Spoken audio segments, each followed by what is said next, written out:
Hey, how you doing? Fuck me, I got a splinter. How you doing, Ralfy here, Ralfy Customs? We're back on the Road King.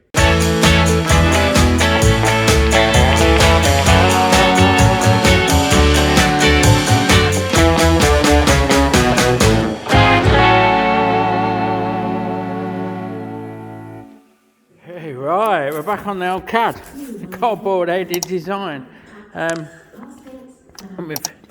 we've traced and measured and worked out the top. The bottom's the same, but those dots line up to how much we need to chop off the back of it. So I'm going to dig out a bit of steel. This one's not stainless like the one on my Triumph, because it's going to be painted. No point in struggling with that shit. So we've got a fresh sheet here of 16 gauge, and that's going to do it. Yeah, so here we go. We've done the top and the bottom marked out. I'll chop round then with the cutting disc. Hey, come here, you fucker. I'll cut round then with the cutting disc and sand them up smooth, and then we'll go from there. And there we go, look. We'll cut out the top and the bottom. Worth noting is that I lay them on top of each other. Yeah, and sand them as a pair. So I shape them as a pair and flip one over and then go again, so they're symmetrical. A little bit of note. Anyway, so we've cut a back as well, look. It's 2.5 inch tall. And that's going to go up like so. Really short at the back, but it's such a fucking angle on it, like, because of the chart room in. And there's no room above that gearbox. 2.5 inches is touching the fucking starter. We're going to have a cutout for the starter connector. And the battery's going to have to poke out the top if you don't go for a lithium. It is what it is, yeah. So we've cut the two, top and bottom. We've cut the back. We'll tack them together now with the MIG and get them at the right angle and look at making that big front scuttle like we did on my Triumph, on the stainless one on my Triumph, if you're following along. The problem I've got is I don't think I've got enough material. I ain't got a bit of material that big. It's stainless. This is all stainless or heavy or chopped up to fuck, so I have to get a piece in. There we'll see. Right, that's all tacked up. Look what I've done. I've measured and checked and tested, and I put a temporary splint in, a sprag, I'll call it.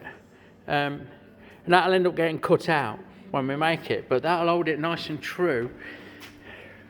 If you watch me do the stainless one, you'll see that I welded down the bags, and if I'm honest, that's not the best way of doing it. It didn't leave me enough wiggle room, and it was fucking alright, pain in the arse getting the scuttle front on it, the Iron Man face on it. So anyway, there you go. There's a skeleton upside down in this shot, electrics box there, and I'm going to make a wrap around.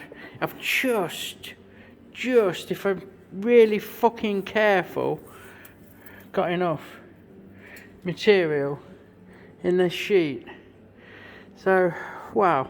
I'll trace around that, I'll roll it around, trace around, and you'll see the shape that I'm then going to cut out. It's like a tummy tuck. It fucking is and all, isn't it? Yeah. There we have it then. It's the old tummy tuck. What I'll do now is I will roll this around. I'll place it on, which is hard to do one-handed and on camera, and I'll roll it around and check. Yeah, that's good. Somewhere around there, and then I'll get that central, which is not, but I'll get it central about there, look, and then I'll mark the centre of the bend. I'll give myself some reference marks to work to, and then we're over to the fucking pipe anvil. It's one of my favourite bits of kit.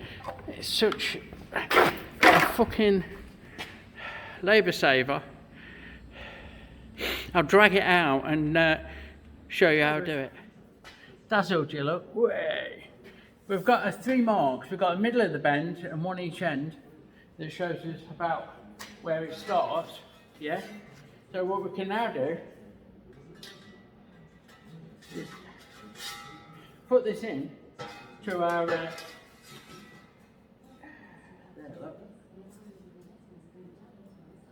to our pipe umbrella, and we can start forming that round. And we've got this reference to work to, so we make sure when we get to the middle that it's about in the fucking line. I can already see that I'm way over. Look, it's going to be way too much. But you get the picture. I mean, that puts a lovely curve in it, and I'll just offer it up to the box itself as I go around.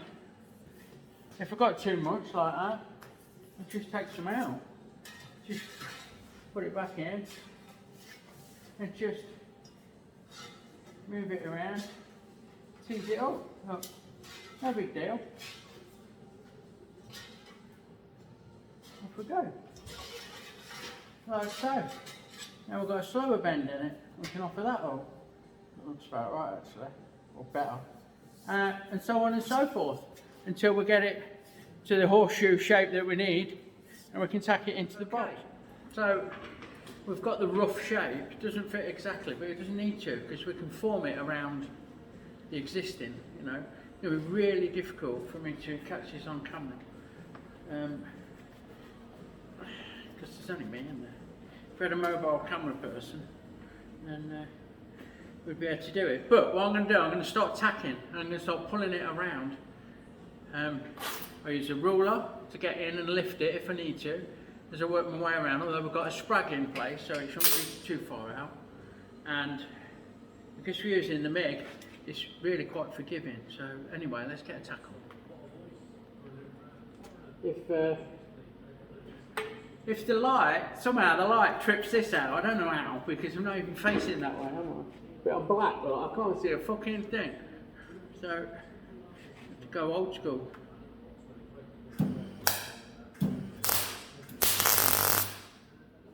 Like that.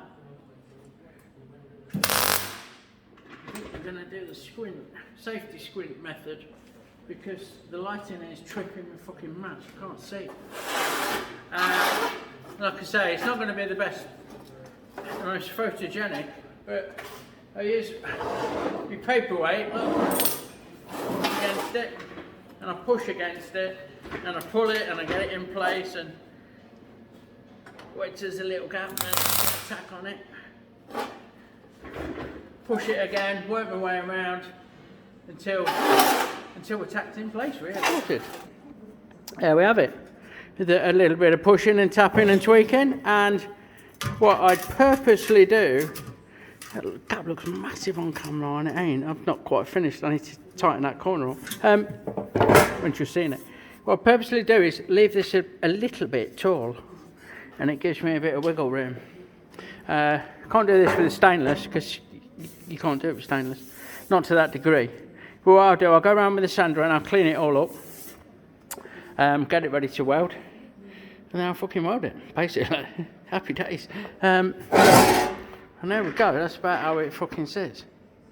So, after that we're going to cut the top out, we're going to mount it on the bike, and then we're waiting further instructions as to electrical components, because Daz is going for a carb, I think, so the injection system's being binned off. Here's another quick tip, is that the tacks that have got sanding marks on are the original ones where the material was left high, and if I sand it flush, they'll pop, they'll break the tack. So we sand the gap down and put a tack in the gap, yeah, and then we can sand the original tacks down without worrying about it popping. So a little trick there just to help you clean up your edges before you weld it without it all fucking coming undone. Now all that remains is for me to go around and weld it, and because it's a steel box and it's going to be painted, not polished and chromed, what I'm going to do is pretty much give it a MIG all the way around, but I'll do it in sections, is what I'm fucking about trying to explain, so it don't twist and buckle, because it will move, you know. So I'll do a bit, leave a bit, do a bit, leave a bit, work my way around, get it all welded up, and then I'll clean it off with a sander, and we're ready to offer it up to the bike. And mark out for the cutout in the top, the access panel. So we're all welded. Give it a minute or 5 to cool down. It's not too bad actually. You fuck up. You won't want to fucking flop your cock on it. And then we'll give it a good sand up, clean up and mark out for the cutout.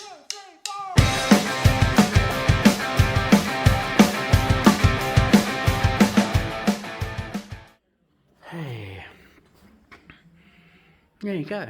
We've cut out, we've cleaned up, we've mounted, we've bracketed, bit of wood look. Okay now. We've bracketed.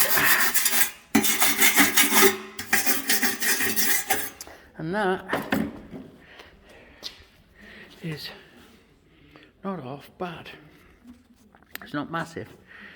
The battery's going to protrude, depending on the battery.